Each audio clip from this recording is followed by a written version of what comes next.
Olá, gente, boa noite, tudo bem? Estamos aqui mais uma vez, é uma grande alegria poder estar junto com vocês em mais uma live, poder estar presente hoje à noite, contando com Lucas, mineiro, querido amigo da época do mestrado, que aceitou o nosso convite, alguém que a gente tem deveras admiração, respeito, carinho, alguém que é um irmão muito querido por nós.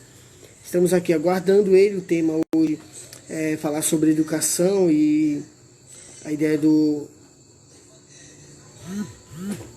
destaque infantil, a importância das crianças. Obrigado pela presença de vocês. Hoje o tema é bem interessante, relevante para o momento em que estamos vivendo. Então é bem desafiador poder falar desse assunto que vem de encontro. Ele já está presente, eu vou chamá-lo aqui, Lucas. Já fico ansioso porque é muito querido, um grande amigo, irmão, mineiro. Boa Opa! noite, soldado. E aí, meu irmão? Rapaz, eu me emociono de ver esse rosto lindo do meu irmão. Rapaz, que saudade, meu amigo, que saudade. Eu Boa noite, também. tudo bem? Boa noite, meu jovem. Como é que você tá? Rapaz, eu tô bem, agora melhor ainda, vendo você. Como é Peraí, que tá aí a família, a esposa, a filhinha? Tudo bem? deixa eu me organizar aqui. Peraí, deixa eu ver essa câmera aqui. Ficou bom? Tá bom, então? Tá, tá bom. Você Ah, é então bonito tá de bom. Então qualquer tá. ângulo. Ô, meu filho. Isso é gentileza sua.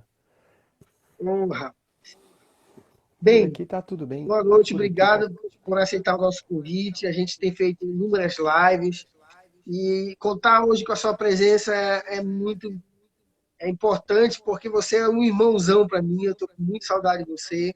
Espero que a sua família esteja bem, sua filha, todo mundo esteja bem aí. Como eu sempre faço, eu peço que a pessoa se apresente, fale um pouquinho quem é, o que faz, ah, que come muito queijo, no seu caso, que é mineiro. Lucas, fica à vontade aí para se apresentar rapidamente, porque eu salvo depois, as pessoas ouvem, depois é bem interessante poder fazer essa apresentação. Claro.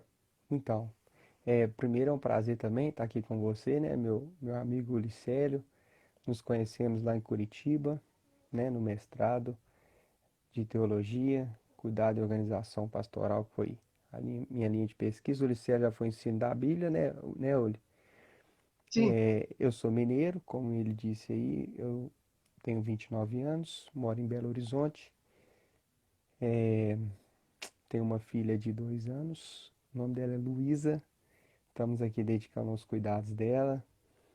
Minha esposa chama Débora, eu sou servidor público, tenho uma pequena experiência, né, na área de educação, 5, 6 anos dando aula para adolescentes, para jovens aprendizes, dei aula também no estado. E atualmente trabalho na área de segurança pública e tenho essa veia, né, essa vontade e vamos dizer assim, esse empenho de querer ajudar a juventude em si, né? De querer estar junto com a juventude, de ver que a gente tem uma vocação mais educacional e de alguma forma desenvolver isso, né? Então, hoje eu me ocupo também, sou presbítero na Igreja Presbiteriana Unida do Brasil e estudo a graduação de teologia e tranquei o meu mestrado lá na teologia lá. Espero que um dia eu vou aproveitar esses créditos aí. Tive alguns intempéries, né, coisas da vida, não consegui terminar. Mas que Deus, né, tá no governo e a gente sabe disso. É isso aí, meu cara. Eu acho que a apresentação é mais ou menos por aí. É um prazer estar sim, falando com você, com essa turma que vai entrar aí, né? É muito bom a sim. gente apesar da distância, né, desse isolamento social, não sei como é que tá aí no Pará, aqui a gente tá nesse isolamento social, entendendo que é melhor para todo mundo agora. esse momento, né, por causa do coronavírus. E que Deus nos dê muita graça aí, continue nos abençoando. Vamos lá, meu aluno aqui, o pessoal vai interagir, né? Tiago Martins entrou, meu aluno, Sim, sim. ex-aluno, bacana pra caramba. Minha sogra tá assistindo aí Opa, também. Minha sogra sim. E linda. certamente depois tu vai Hum, assistir. Lucas, eu trabalho numa escola aqui. Eu trabalho numa escola em Belém, uma escola do ensino infantil até o ensino fundamental um e o 2, educação infantil, fundamental 1, fundamental 2. Mas o público legal. que diretamente eu mais trabalho são os adolescentes, uma fase extremamente complexa e difícil. Como é que Sim.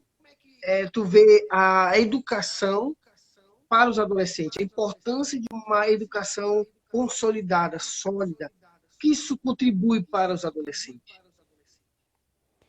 Rapaz, são muitas respostas para essa pergunta, né? Primeiro a gente tem que definir assim, que seria uma educação sólida, né? É até difícil entrar assim, porque a gente vai ter vários tipos de educação. Mas uma coisa é certa, né? O adolescente ele precisa de entender que ele é chamado a ser o protagonista da sua vida. E a grande questão para mim com o adolescente é que o educador ele tem um papel fundamental em trabalhar essa vivência.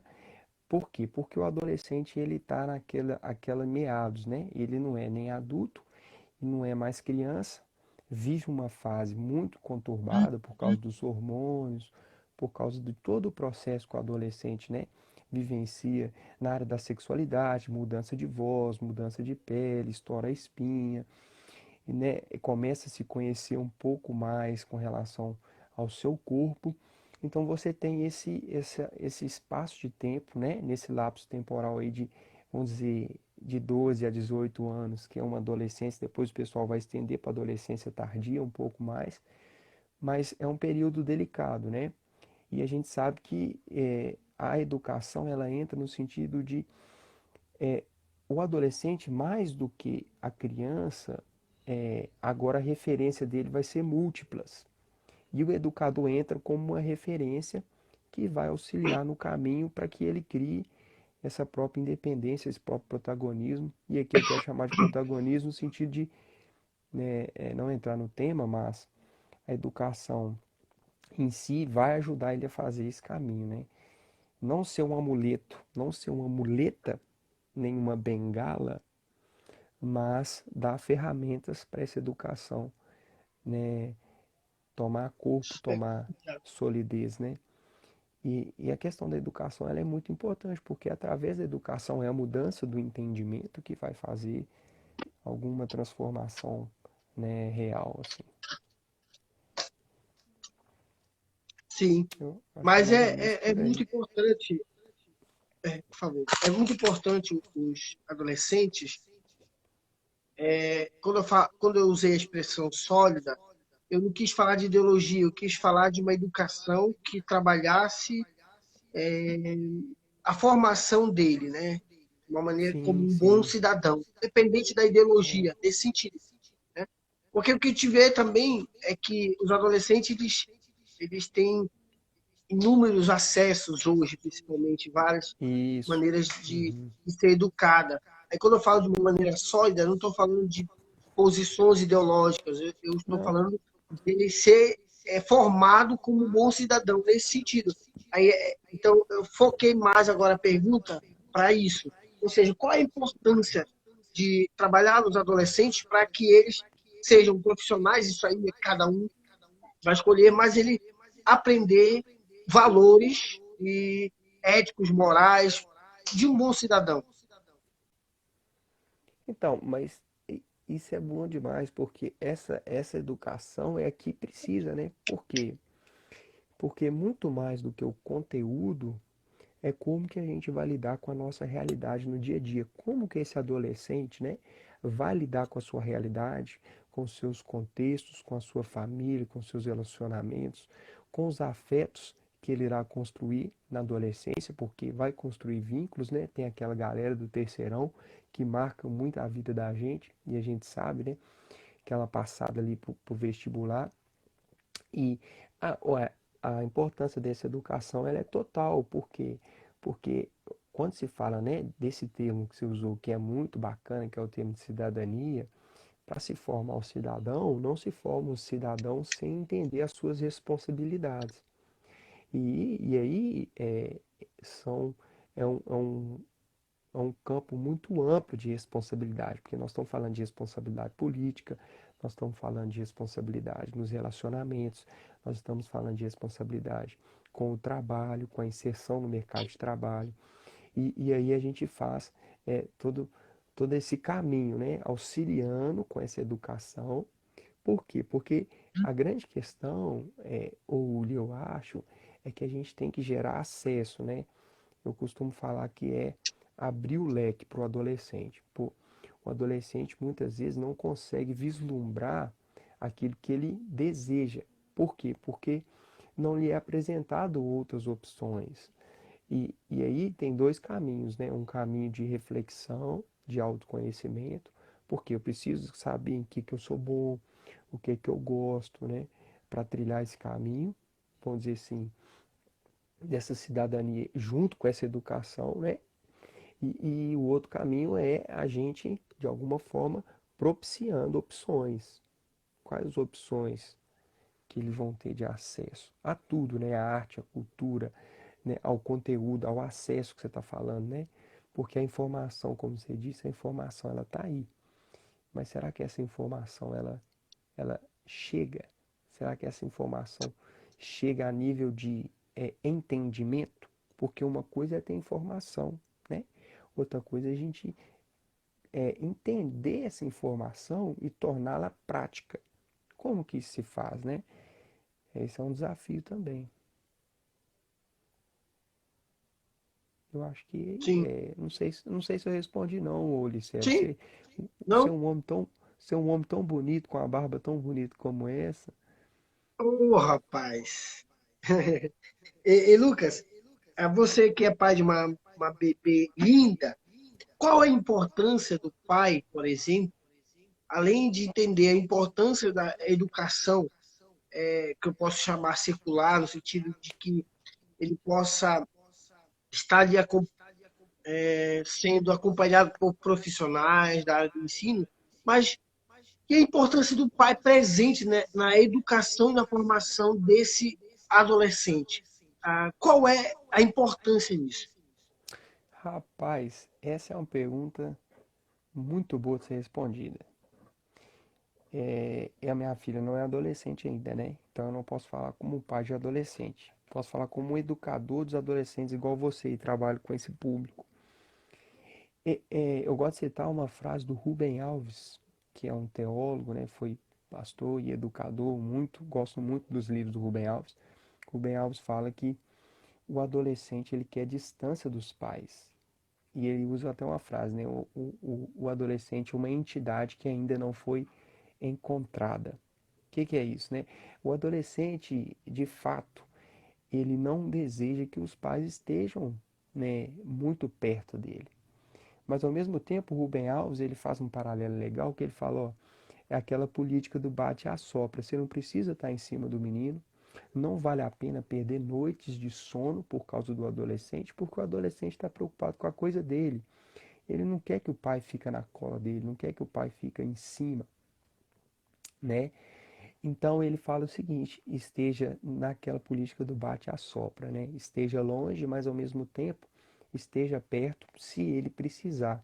Isso requer um olhar, isso requer uma aproximação, isso requer uma hombridade muito legal. Por quê? Porque é, a amizade, se faz amizade é na escuta, se faz amizade é partilhando o ombro, né? Para que o choro aconteça. Mas lembrando, o adolescente não quer partilhar isso com os pais. Ele quer partilhar isso com a turma dele, ele quer partilhar isso com os colegas, ele quer partilhar isso com seus amigos, menos o pai. Embora, quando o pau torar, vamos usar esse termo, quando as coisas ficarem ruins para ele, ele vai correr não para os seus amigos, porque a maioria dos amigos não vai conseguir ter a benevolência ou a paciência e o suporte que os pais vão conseguir dar, né? Então isso tudo é muito interessante. E é legal aqui, Ulisses, por quê? Porque tem um cara bacana que é o Caligares. É um psicanalista que vai trabalhar a adolescência também. E o Caligares faz um, um, um paralelo legal. Ele conta uma história que é como se você tivesse numa tribo, né, de índio, a adolescência, só para a gente fechar esse assunto dos pais assim. Você está numa tribo ali e você está iniciando naquela tribo, você não conhece nada e tal. E aí você passa ali 12 anos com essa tribo. E essa tribo, ela tem duas grandes características importantes, de tocar o berimbau e de pescar. E você passa 12 anos treinando, e já está, depois desses 5 anos, passa 10 anos, passa os seus 12 anos, você já está bom no berimbau e já está conseguindo pescar muito bem com arco e flecha. Resultado disso, né? O chefe da tribo, aí você já está pronto, você já está querendo exercer um papel na tribo. Chega o chefe da tribo e diz assim: olha, muito bom, você passou esse tempo todo treinando, agora você vai passar mais uns 10 anos aí pra gente aprimorar você um pouco mais para você entrar para a tribo. E aquilo gera uma frustração muito grande, porque tem 12 anos que você já está tocando bem o berimbau, você já está pronto, você já sabe pescar. Peraí que eu tenho um cachorro latindo aqui. Você já Sim, sabe pescar e, e o fato é, você precisa ainda esperar mais 10 anos. Então a adolescência é mais ou menos isso. Você está com o corpo pronto, você está diante de uma realidade que você já sabe, já conhece, né, em partes, mas você precisa esperar, você não é adulta ainda. Então isso gera uma angústia, uma frustração muito grande. E esse exemplo do Caligares é interessante porque eu faço um paralelo com a educação aqui dos pais, porque o pai precisa entender esse momento, né? Porque é um momento já normal da angústia. Porque muito contato com muita coisa e o tal do hormônio que está pulsando, né? Então, qual que é a importância dos pais para a gente finalizar essa pergunta? A importância dos pais é extrema. Mas lembre-se, o adolescente está preocupado com a coisa dele. Tem um negócio muito legal. Se você, desde criança, foi presente e participou na infância dessa criança, né? E foi, de alguma forma, um suporte para ela, escuta e tudo mais, com certeza a referência do pai é muito mais forte do que a do grupo. Embora isso na cabeça do adolescente possa se misturar.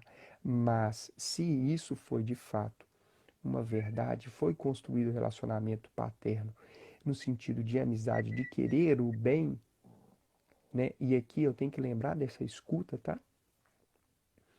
É muito sim, importante isso. Ô tia, obrigado por estar participando. Minha tia entrou aí. Ô tia, que bom. Deus abençoe, viu? Bacana demais. Saudade, pô, da sim. família. A família não reúne mais. Ah, vamos lá, pessoal. Ô, não sei se eu respondi não, mas falei pra caramba, Não, mais ou respondeu menos, né? sim. Inclusive, um psicólogo que trabalha bem a área da psiquiatria, psicanálise, se não me falha a memória, que é o Cílio César, um amigo, gostou das referências que você usou. Jário, obrigado pela sua presença, sendo presente conosco. Nós estamos falando de um tema que eu penso que você vai gostar. Lucas, você falou realmente com propriedade essa importância da presença dos pais desde a infância. E o que seria, então, esse outro assunto que nós vamos falar, que é o protagonismo juvenil? Como a gente poderia, primeiramente, é, fazer um breve comentário para que os nossos ouvintes entendam o que seria isso, protagonismo infantil?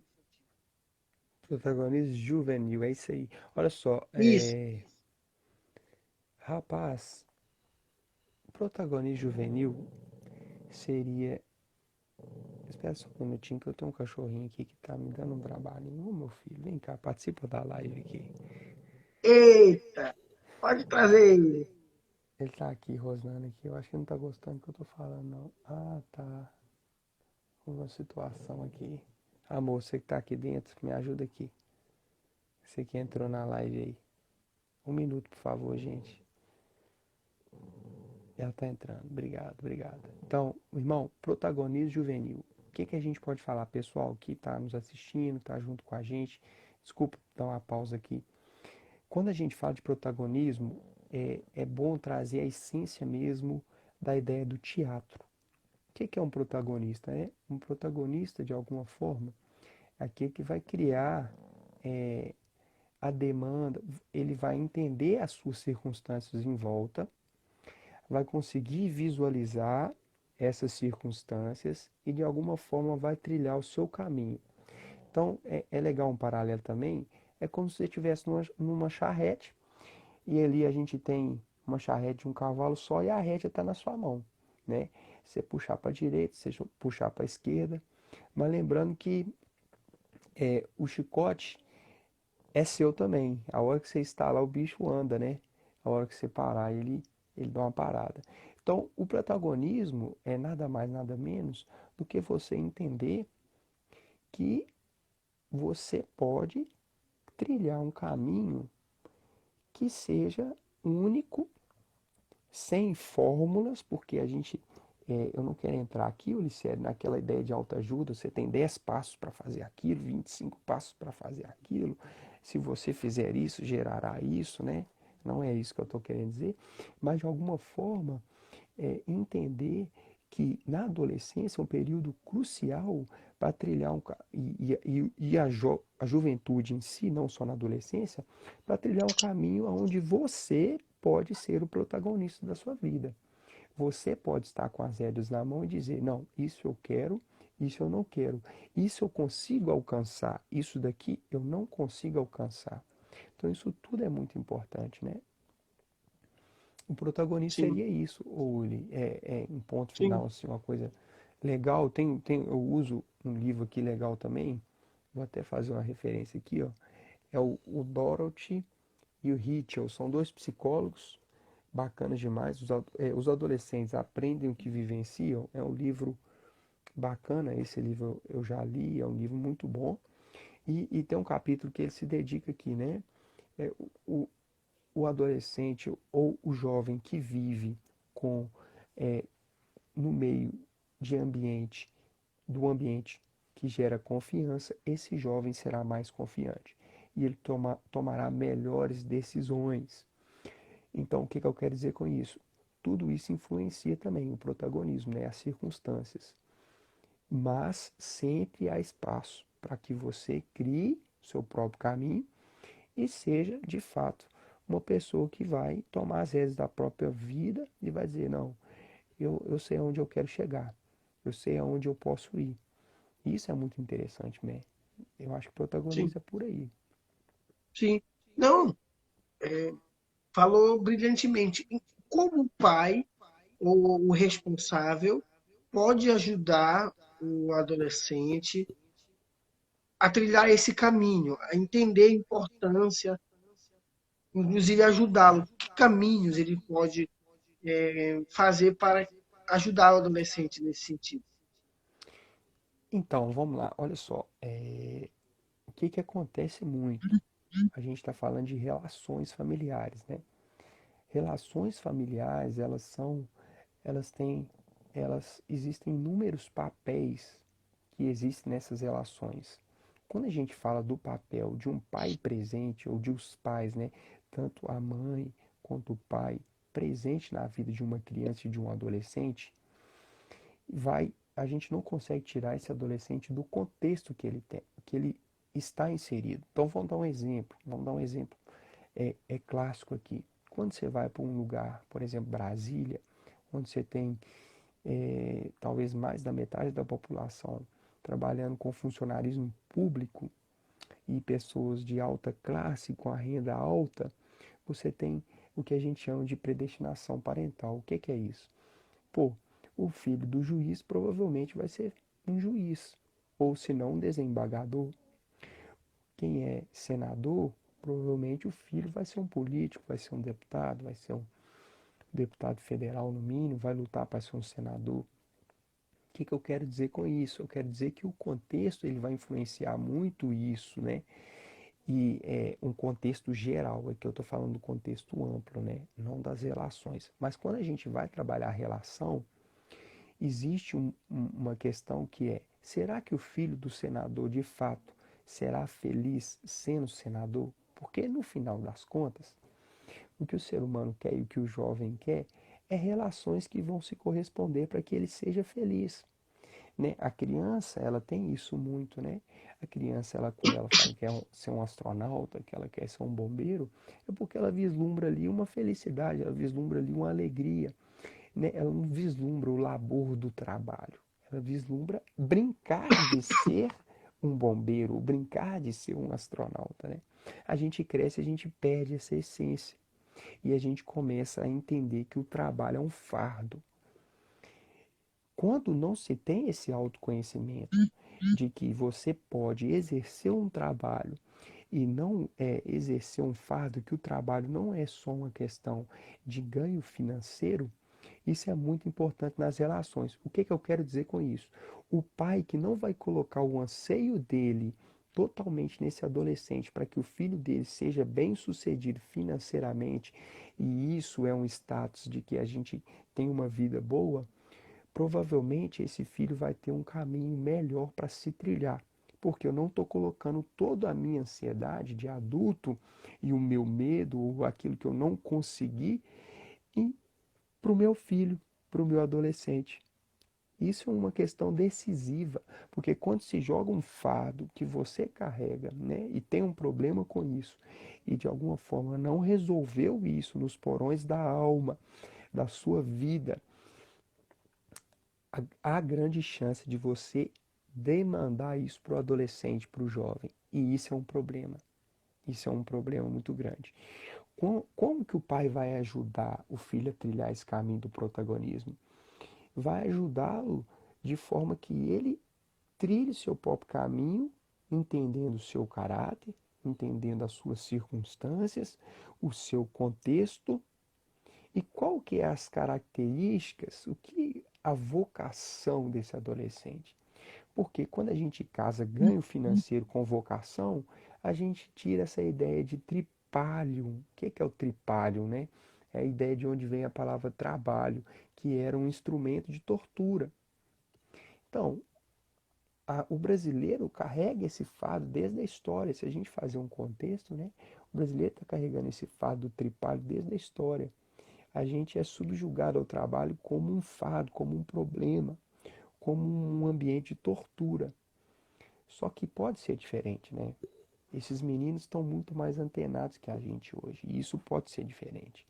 O papel do pai é tá jogando essas ferramentas que, que ele vai pegar, captar essas sementes, essas ferramentas e vai fazer o barro com as próprias mãos. É mais ou menos por Entendi. aí. Não, é extremamente importante, porque entender que é de suma importância que o protagonismo juvenil, onde o pai precisa, de alguma forma, ajudar, sonhar junto com ele e ajudá-lo, é de extrema importância. E como é que você vê no sentido de que o pai, muitas das vezes, talvez por falta de conhecimento, em vez de ele fazer esse papel que você falou, ele foca em outros, por exemplo, não, você tem que ser médico, você tem que ser advogado, você que tem que ser engenheiro, e tira aquele foco daquilo que o jovem queria. Eu vou ser até um pouco grosseiro, talvez, para muitos, mas eu conheço casos de adolescentes que chegaram para mim e disseram assim que o sonho deles era ir para o seminário, estudar no seminário onde eu dou aula. Aí o pai falou: vai nada, tu vai estudar, vai ser médico, tu vai ser engenheiro, tu vai ser isso, tu vai ser aquilo. Não quero minha filha no seminário, passando necessidade, passando aquilo. Até que ponto isso é bom ou isso não é bom, isso é ruim? Como é que isso funciona na mente de um adolescente? Então, cara, esse é um desafio muito grande. Está aí talvez um dos maiores problemas, não falar maior não, mas está entre os top 10 aí, vamos dizer assim, dos problemas que um adolescente vai encontrar. O anseio do adolescente é totalmente diferente ou distante do anseio do pai. A gente tem posturas que o adulto pode tomar e a gente espera que a relação ela seja pautada provavelmente e principalmente pelas atitudes, pelas atitudes do adulto e não do adolescente, porque a gente precisa lembrar, o adolescente ele é o mais fragilizado. O adulto se espera dele que ele tenha certa maturidade e que ele tenha alguma perseverança a longo prazo, alguma longanimidade que ele adquiriu pelos problemas da vida, por ter adquirido uma experiência por conta da idade, e que de alguma forma ele seja um pouco mais paciente com esses anseios do filho. Aonde que isso está na cabeça do adolescente? Pô, o adolescente está preocupado com a coisa dele. Eu gosto de sempre frisar isso. O adolescente está preocupado com a coisa dele. O que isso implica? Isso implica que provavelmente ele vai ter sim um problema com o choque de anseios do pai. Mas onde o pai entra? O pai entra dizendo que se o menino é protagonista de fato e a gente quer que ele seja, por que não deixá-lo ir? Essa é a pergunta que a gente tem que fazer como pai. Qual seria o problema? Bom, aí a gente tem que levantar inúmeras situações, né? É interessante a gente trabalhar com exemplo. Essa questão do seminário, né, no ambiente religioso é muito legal. Por quê? Porque se tem na cabeça que o seminarista vai passar necessidade, né, que ele não vai ter uma questão financeira para sustentar a família, que ele vai depender de igreja, a igreja troca pastor o tempo que quiser, e fica essas questões, né? A gente que é do ambiente religioso, a gente sabe disso. Só que é interessante lembrar que é, o que de fato, né, levaria um pai a dizer o filho vai passar necessidade se existem profissões e pastor é uma profissão, o padre, né, o eclesiando que vai se tornar um reverendo ou uma reverenda, ele vai ter uma profissão? Sim. E como qualquer outra profissão, ele pode passar dificuldade? Sim. E por que não? Agora, é interessante levantar perguntas. Por que você escolheu isso, filho? Né? Vamos ouvir. Em vez de colocar o anseio, você não vai, você deve ir por aqui. Esse é um grande problema, viu, Ulisses? Ulisses, é uma postura de autoritarismo. Quando a gente se aproxima e diz, tá, pai, eu quero ir para o seminário, tudo bem. Alguma coisa, algum desejo brotou no seu coração por ir para o seminário. Provavelmente é porque tem alguma referência muito importante na vida dele que fez com que ele olhasse para o seminário. Que legal, vamos trabalhar essa referência. Quem é essa referência? Por que você gostaria de ir? Existem outros caminhos? Você pode formar no seminário mais tarde? Você poderia ter uma profissão antes? Então, são questões que precisam ser levantadas e quem vai responder é o filho. Essa que é a questão, né? A gente, como pai, como um educador, a gente tem que levantar as questões e deixar que essa rédea saia da nossa mão e ocupe a mão de quem é o dono da vida, porque na verdade os filhos não são nossos, né? E nem os educandos são nossos. A gente está aqui mais para contribuir para eles alavancarem por conta própria, né? Eu acho que é por aí, viu, Ulisses? Aí o papel do pai seria esse, cara. Vamos levantar essas questões, né? Você toma um partido autoritarista, você vai criar um ranço gigante com o adolescente. Por quê? Porque o adolescente ele é a carta para ser o rebelde. Todo mundo me entende, eu tô com hormônio mesmo, esse é um problema meu. Todo mundo me entende, ele vai ser o rebelde, ele já é aquele que quer questionar. Porque está conhecendo o mundo, está vendo uma perspectiva diferente, está encontrando as incoerências dos adultos que antes ele não via quando criança, está encontrando as incoerências dos pais, quando o pai diz, pô, é, eu não quero que você se estresse e ao mesmo tempo vive estressado, né? Então, como que você não quer que eu me estresse se você vive estressado? Então, a gente tem muito esse embate, né? O adolescente parte de frente, a gente ouve os pais falando assim, parte de frente demais comigo. Mas será por quê? Será que ele tá vendo as incoerências que a gente está andando e a gente tem que ter o maior de transparência possível, né, nessas relações. Sim, mas é importante, olha, você falou bem, de uma maneira bem interessante para aqueles que estão nos assistindo. E tem mais um psicólogo entrou, uma psicóloga agora, Oriane, e tem sido Legal. importante ouvir. Agora só, você tocou em assuntos que é importante essa ideia do destaque do adolescente. Agora, é importante, né, quando ele tiver com esses sonhos, com esses desejos, com essas visões e essas vontades, que o pai, em vez de dizer o caminho que ele acha que é certo, fazer exatamente esse caminho que você colocou, de perguntar, de ajudar ele a entender o caminho dele. Seria esse o caminho, né?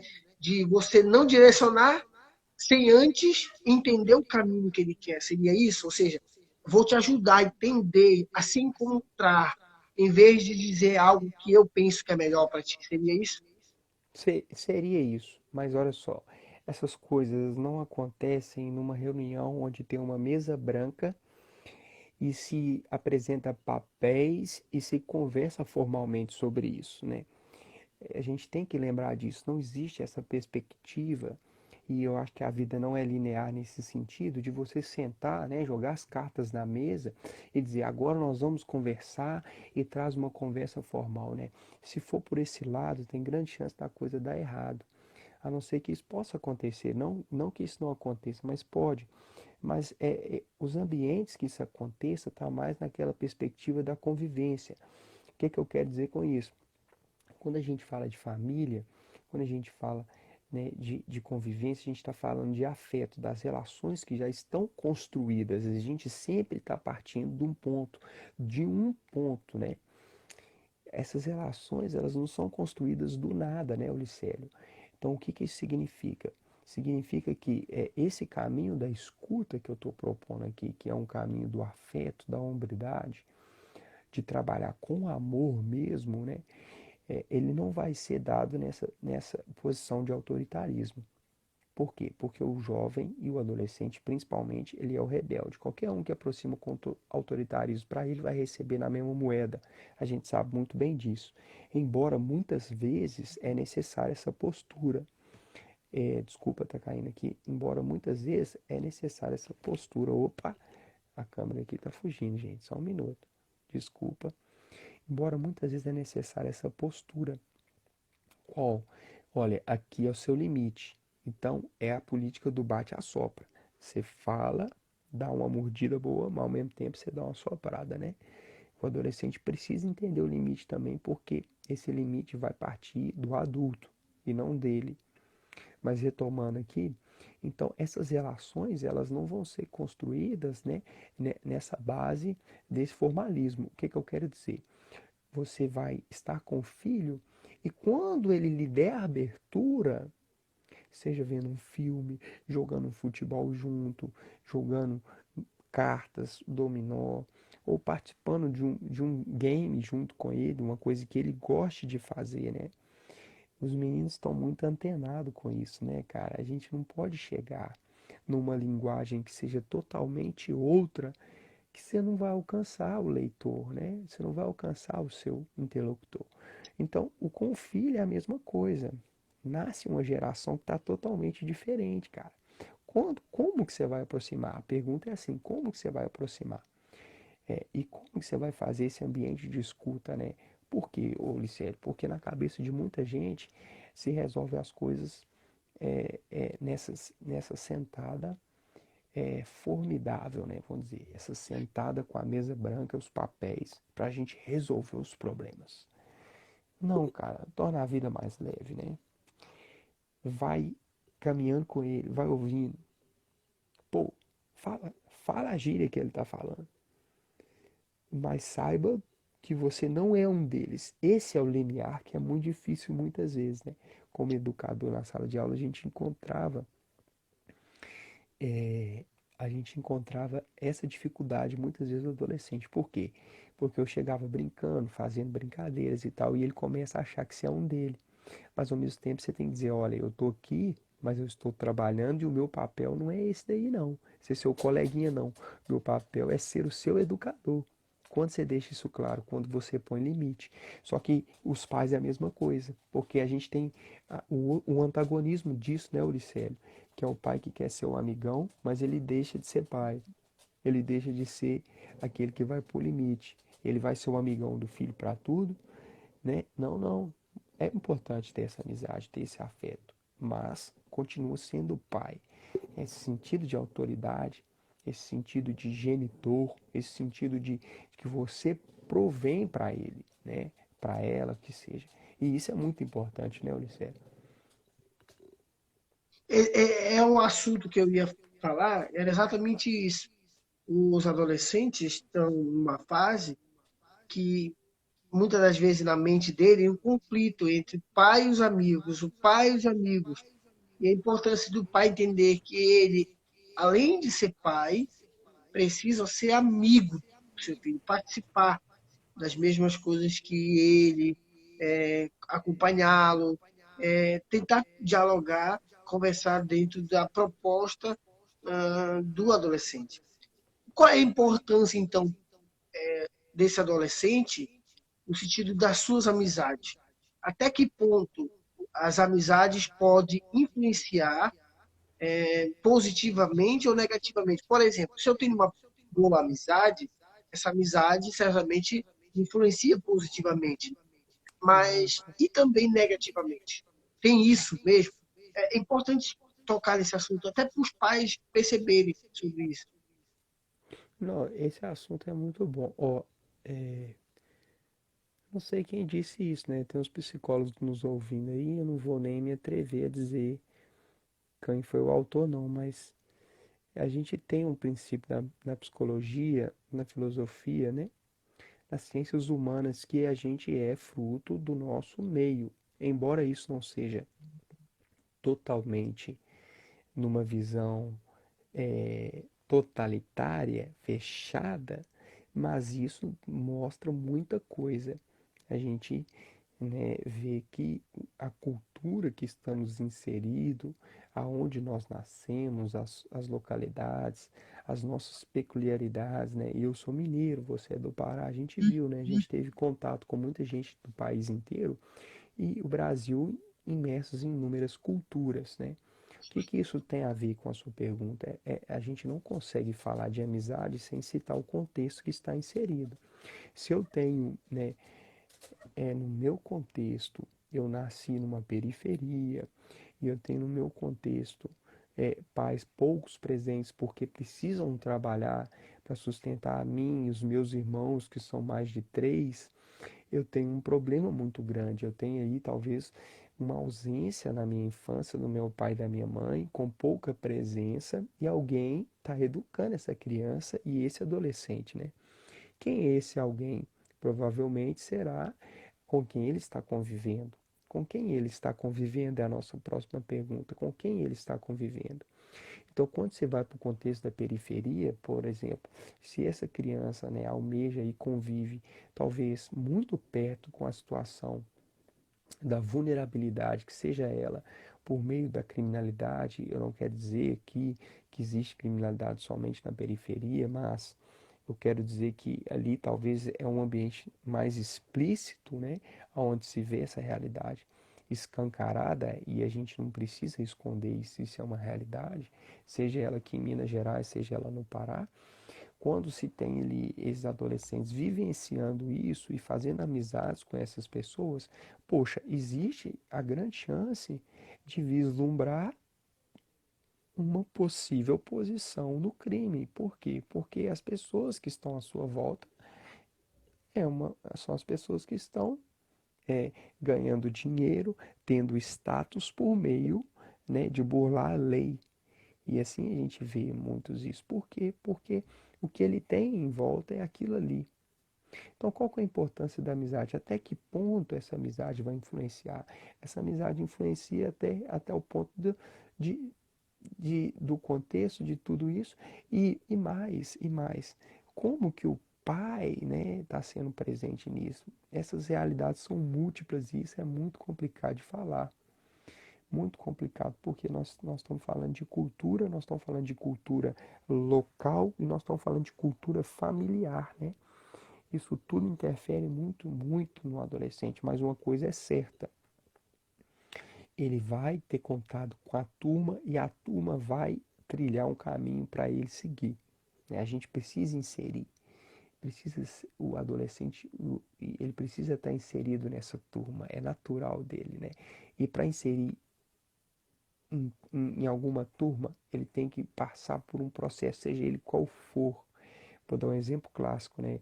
Pô, existem turmas que você precisa vestir tal coisa, ouvir tal coisa, e assim se dá, né, essas relações.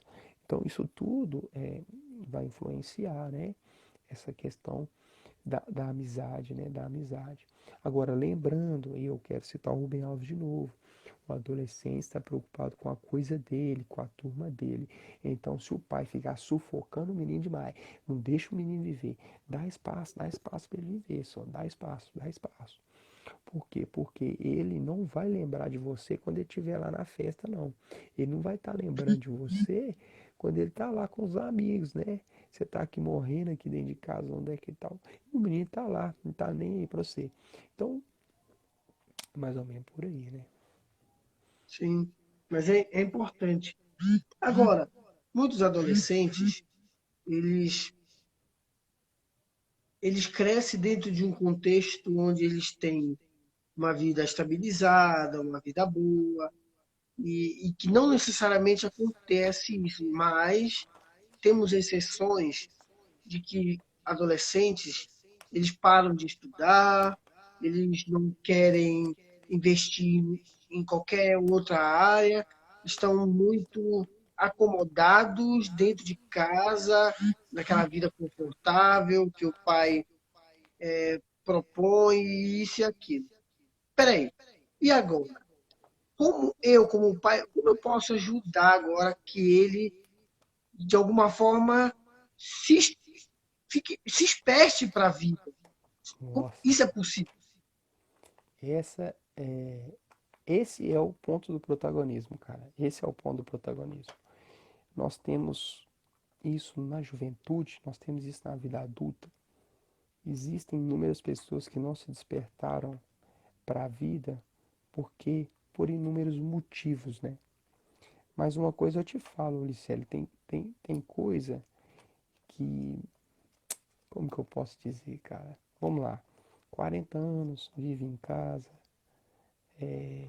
não por necessidade, mas porque gosta do ambiente familiar, decidiu parar de estudar.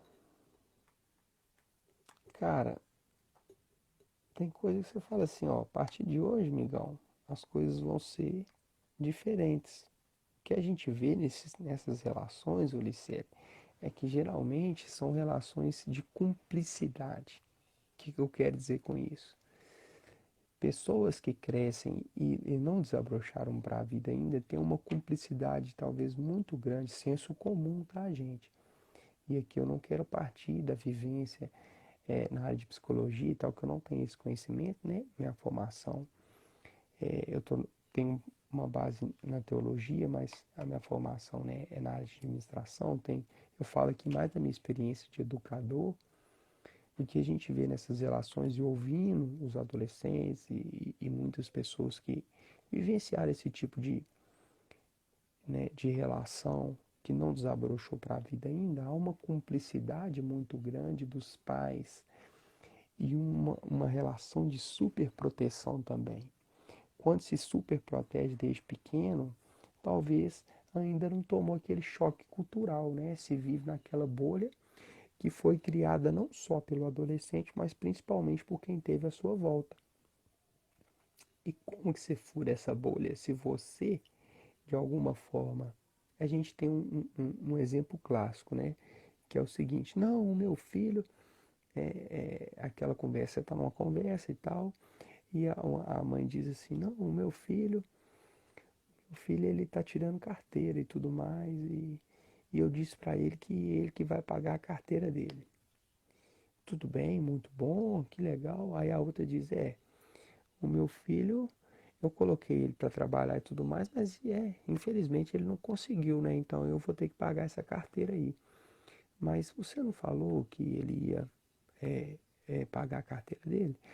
Mas a verdade é que ele entrou lá, começou a trabalhar, e assim, falaram que ele estava complicado e tudo. Aí eu achei melhor que eu ia bancar a carteira dele.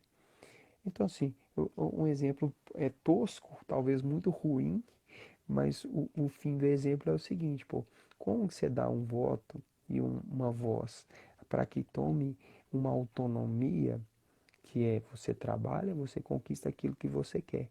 E ao mesmo tempo, quando isso não acontece, você não pesquisa de fato por que, que aquele adolescente perdeu o seu emprego, por quê? A gente sabe que no primeiro emprego adolescente também tem a carta branca, né? Então ele pode fazer algumas cagadas. Para ele ser mandado embora, provavelmente ele fez muitas cagadas. E como que você passa a mão na cabeça dele dizendo, não, agora eu vou pagar a sua carteira? Provavelmente é porque ele insistiu demais e te venceu pelo cansaço, né? Mas isso seria um problema muito grande também. Por quê? Porque você está sendo cúmplice com o erro dele. E no fundo ele sabia que se ele insistisse com você, provavelmente você pagaria a carteira. Então, essas relações de cumplicidade, elas podem ser estendidas pela essa adolescência tardia e se encontrar pessoas com 40, 30 anos, 35 anos que vivenciam esse tipo de relação doentia. Por que são relações doentias? Porque a gente está falando de relações a nível de barganha. Provavelmente essas relações elas crescem com a ideia da chantagem. Faz isso para mim, que eu faço isso para você e tudo mais. E essas pessoas não tomam a rédea da vida na mão e não querem tocar, né? Existe um lugar, existe um lugar também. Opa, toquei no trem errado aqui, gente. Peraí. Essa câmera aqui tá. Uhum. O que eu faço para voltar isso aqui? Aí, desculpa, filmou até a minha negócio aqui. Mas, então, existe um lugar de comodidade também, né? É, é, poxa, cara, você assumir um casamento, assumir paternidade, criar família, isso tudo é responsabilidade, né? É muito, talvez, melhor assumir um papel de cômodo, né? Pô, eu tenho meu salário, mas minha mãe banca a água, a luz e tudo aqui dentro de casa, eu vou ficar quieto aqui e eu vivo essa adolescência tardia, pô, porque eu posso ir para a festa, eu posso curtir, não tenho compromisso com ninguém, né? Então você parte desse princípio assim, ó, aqui para mim tá cômodo demais. E a gente tem que lembrar que isso são épocas totalmente distintas, né? Isso há 30, 40 anos atrás não existia, pô. Como você vai falar de um adulto com 18 anos, há 40 anos atrás, onde o cara não está casado, onde o cara não, né, não tem o seu próprio emprego, é um homem, né? É um homem ainda. Então tem essa estrutura toda, né, por trás disso, né? Então, por isso que eu disse que é um assunto muito importante de você conversar, ler, pesquisar, para que você, como até mesmo como cristão, possa ajudar, né, os adolescentes da sua igreja, e você que provavelmente que vai ser pai, vai ser mãe de adolescente, é importante conhecer as características sobre os adolescentes, sobre as suas particularidades e tudo mais. Sim. Uri, eu acho que o nosso tempo tá vencendo, não sei, né? É Não, legal o está pessoal, acabando. é legal o pessoal interagir aí, mandar perguntas e tal, dizer se tá gostando. Não sei se isso é uma, né? O pessoal Não, não. interage Muita aí. gente, eu li aqui, muita gente, inclusive os Hum, psicólogos, dizendo que gostaram muito das citações do Rubem Alves, daquele outro psicólogo que tu falou, o Caligares, né? É um também. psicanalista. Isso, e foi psicólogo, inclusive, que é psicanalista. Gostou bastante.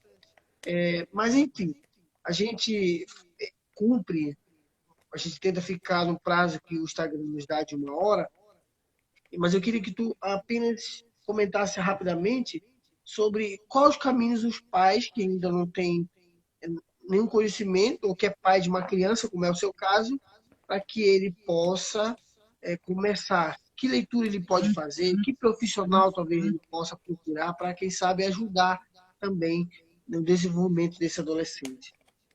Cara, primeiro é o movimento de empatia, cara. A primeira coisa antes de ter contato com qualquer literatura, é você fazer um movimento de empatia. O que é um movimento de empatia? Você precisa se colocar no lugar do outro, né? Quem é esse outro? Esse outro é uma criança que cresce. Então, o que acontece muito que a gente vê, os anseios dos pais são projetados na criança. A gente vê muito isso. Isso é um grande problema. Quando você chama um menino de preguiçoso, pô, será que uma criança realmente é preguiçosa? Ou isso é uma visão que o adulto está tendo da criança, né? São pequenas questões. Então, esse movimento de empatia pô, a criança, ela está fragilizada, o adolescente está fragilizado, e quem você se projeta no lugar do outro. O primeiro passo é esse movimento de escuta, de hombridade. Só se faz isso, Licério, quando você tira um tempo para reflexão, tira um tempo para até vasculhar os porões da alma, cara, de lançar fora, acender a luz do quarto e ver que os móveis estão bagunçados, que muita coisa que nós fizemos, nós jogamos poeira para debaixo do tapete e o tapete continua por lá. Apenas maquiamos, não resolvemos essas questões do cuidado. Então, tudo isso tem que ser jogado à luz nisso, para que essas coisas sejam sanadas. Todos nós carregamos isso. Mas há aquele que quer bater de frente e resolver, e há aquele que muitas vezes ignora tudo isso e prefere a poeira debaixo do tapete. Se você tiver uma posição de preferência nesse sentido, não vai caminhar no sentido de melhorar as relações. Então, isso tudo influencia, cara. O primeiro movimento é de empatia. O segundo movimento não se muda sem contato com outras pessoas que estão dizendo algo parecido com isso. E aí você vai buscar literatura, né? Tem muitas literaturas boas. O Rubem Alves é um educador maravilhoso que trabalha isso, né? Você tem o Abujan, que é um pessoal da literatura. Pô, esse contato com a literatura infanto-juvenil também é muito bom, né? Quando você lê, por exemplo, Clarice Lispector, que não é infanto-juvenil, mas tem muitos contos que trabalham essas relações. Murilo Rubião, que é um outro autor muito interessante, que vai trabalhar a literatura e a fantasia. Então, esses autores, assim, despertam o quê? Esse imaginário, essa projeção do protagonismo que as crianças podem ter. E isso é uma parte que eu dei um exemplo da literatura, mas isso ocorre para a vida inteira, para o esporte, né? O contato que seja com o esporte, tudo isso vai influenciar para que esse protagonismo aconteça, né? O caminho dos pais é mais ou menos por aí, pô. Lembrando, tem que abrir o leque, mas esse leque ele só é aberto à medida que você faz esse movimento de hombridade, escuta. E com amor, né, Auricélia, assim, a gente sabe quando a gente aproxima para resolver problemas de alguém e quando a gente aproxima para resolver problemas nossos, né? Isso tem uma diferença muito grande. Sim. Lucas, a gente tem uns 2, 3 minutos, pelo que eu estou calculando, e eu queria te agradecer. Inclusive, aprendi muito, porque eu sou professor de adolescente, eu não sou pai de adolescente, mas é importante. Até esses. O Rubem Alves eu conhecia, esse outro psicólogo que você citou eu não conhecia. E a ideia de protagonismo também para mim era um pouco novo, é algo novo ainda. Então eu agradeço a sua participação, a sua colaboração conosco.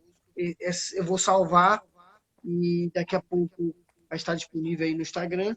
Poxa, eu sou feliz demais com a sua presença aqui, obrigado. Eu Deixando o meu também, Instagram mais um bonito com a sua beijo. presença. Você sabe que eu lhe amo demais. Eu Abraço na gosto demais de você Débora, também. Você vem na, na, visitar aqui. na nossa sobrinha linda e maravilhosa. Pode encerrar com as últimas palavras, agradecendo aí. Meu irmão, obrigado você. Tenho visto aí que você está produzindo conteúdo muito bom, né, nas lives, né, várias pessoas, colegas lá do nosso curso, muito bom.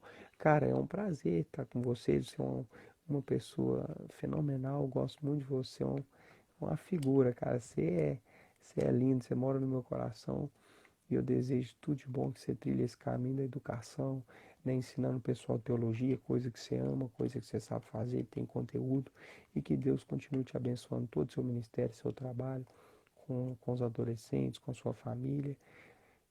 E tamo junto, cara. Vem tomar um café, comer um queijo com nós aqui em Minas Gerais, viu? A porta aqui vai estar sempre aberta.